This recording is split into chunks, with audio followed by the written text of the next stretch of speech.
Today, we're going to show you how to change the key fob battery on your Chevy Camaro 2010 through 2019 model years.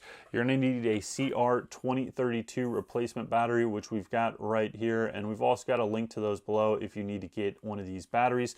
Check that out in the description.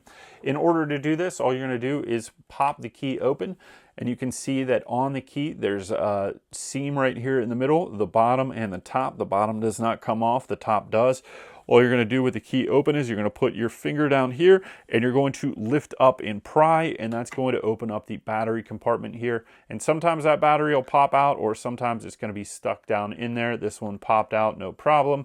And if it is stuck down in there like so, all you're going to do is put a little screwdriver or something in right there and pop it out. Now that we've got that out, we're going to take our new battery and we're going to slide it in place here.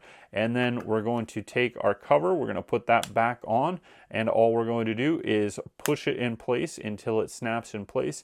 And now we've replaced the battery for our Chevy Camaro 2019, 2018, 2017, 2016, 2015, 2014, 2013, 2012, 2011, and 2010 Chevy Camaro Key Fob battery. So thanks for watching, and we'll see you next time.